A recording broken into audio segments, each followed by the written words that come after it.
नमस्कार साथियों। आज हम जो विदेश नीति टॉपिक है, फॉरेन पॉलिसी जो टॉपिक है, उसके लक्ष्यों के बारे में चर्चा करेंगे। पूर्व में हमने विदेश नीति के आशय को समझा, साथ में हमने चर्चा की कि विदेश नीति है उसके निर्धारक तत्व कौन कौन से हैं, कि कौन कौन से ऐसे पहलू हैं जिनको फॉरेन पॉलिसी के निर्माण के समय प्रत्येक देश ध्यान में रखता है। जैसे हमने बात की जनसंख्या, भौगोलिक स्थिति, प्राकृतिक संपदा, विचारधारा इत्यादि। ये सारे जो मैंने आपको बताए हैं, ये सारे हैं विदेश नीति के निर्धारक तत्व। आज हम देखेंगे विदेश नीति के लक्ष्य। तो सबसे पहले हम देखेंगे किसी भी देश की विदेश नीति के कुछ खास लक्ष्य होते हैं। प्रत्येक देश के अपने अपने विशेष लक्ष्य होते हैं। मोटे रूप से विदेश नीति के निम्न लक्ष्य हैं जिनको हम यहाँ देखेंगे। पहला है अपनी सीमाओं की रक्षा करना। प्रत्येक राष्ट्र का ये नैतिक दायित्व बनता है कि अपनी फॉरेन पॉलिसी का निर्माण इस प्रकार से करे कि उसकी जो सीमाएं हैं, स्थलीय, जलीय, उन सब का वो ख्याल रख सके, उनमें कोई शत्रु की घुसपैठ नहीं हो, और इसी प्रकार की वो अपनी विदेश नीति को निर्माण करना चाहता है जिससे उस राष्ट्र की एकता, अखंडता सुनिश्चित हो सके। जैसे वर्तमान समय में विश्व के सभी राष्ट्र अपनी विदेश नीति का इस प्रकार से निर्माण करते हैं कि उसकी राष्ट्र की सीमाएं सुरक्षित रह सकें और राष्ट्र की अखंडता बनी रहे एवं राष्ट्र अपने आंतरिक विकास का लक्ष्य पूरा कर सके।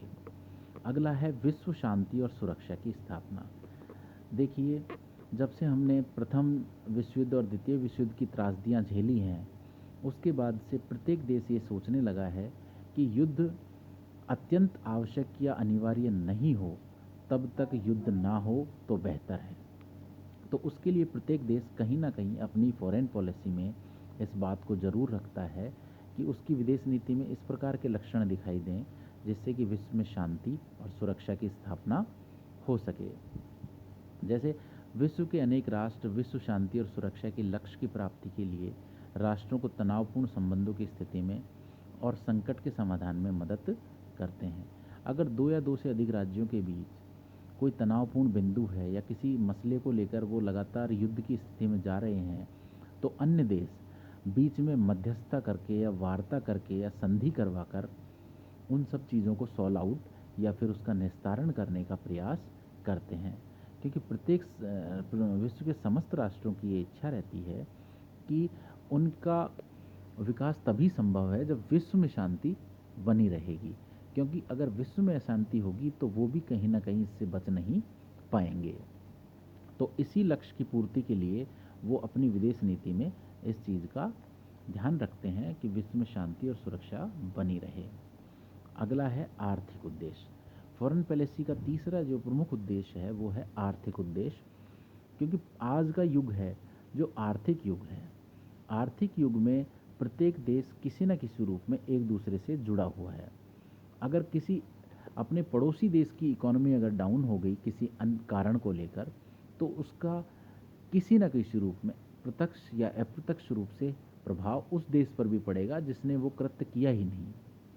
तो विश्व में आर्थिक स्थिति को बनाए रखने के लिए वो ऐसे कार्य करेगा या ऐसी नीति को अपनाएगा जिससे कि आर्थिक रूप से उसके उद्देश्यों की पूर्ति हो सके। आर्थिक रूप से सक्षम बनना प्रत्येक देश की आज इच्छा हो गई है, और यह तभी संभव हो सकता है जब विदेश नीति के आर्थिक उद्देश्यों की पूर्ति के लिए ठोस कदम उठाए जाएं। जैसे भारत अपने आर्थिक उद्देश्यों की पूर्ति हेतु तीसरी दुनिया के देशों को मशीनरी व साज सामान बेचता है। बिल्कुल ठीक है। तीसरी दुनिया के देश जिन्हें विकसित देश नहीं कहकर विकासशील देश की स्थिति में रखा गया है, वो आज अभी भी उस दौर से गुजर रहे हैं जिससे कभी भारत गुजरा था।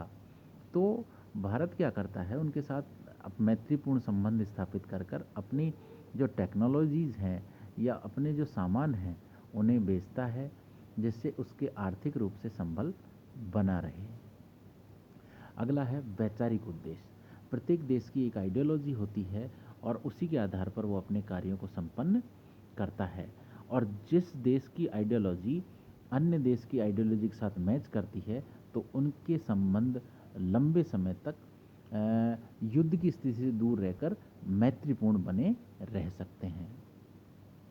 अगला है सैन्य दृष्टि से शक्तिशाली बनना।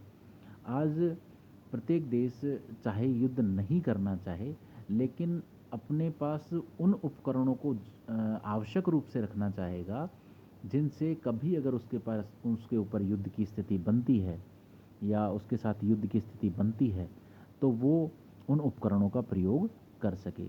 भले ही वो उनका उपयोग नहीं करे, लेकिन फिर भी एहतियातन वो उन सभी उपकरणों को अपने पास रखना चाहता है जिनसे उसके देश की राष्ट्रीय सीमाओं का और अखंडता की रक्षा हो सके।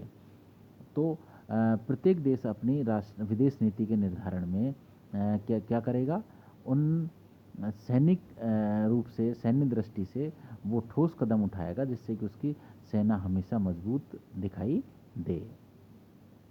और अगला पॉइंट है, प्रत्येक राष्ट्र अपनी राष्ट्रीय स्वाधीनता को बनाए रखना चाहता है, यानी कि अपनी स्वतंत्रता बनाए रखना चाहता है, यानी किसी अन्य देश के दबाव में वो कार्य नहीं करना चाहता। सेकेंड वर्ल्ड वार के बाद एशिया, अफ्रीका और लैटिन अमेरिका के बहुत सारे देश आज़ाद हुए और उन्होंने गुट निरपेक्ष संगठन बनाया जिसमें वो किसी भी बड़े गुट के साथ जैसे साम्यवादी गुट या पूंजीवादी गुट के साथ नहीं मिलना चाहते थे, अपने स्वतंत्र रूप से अपने देश को चलाना चाहते थे।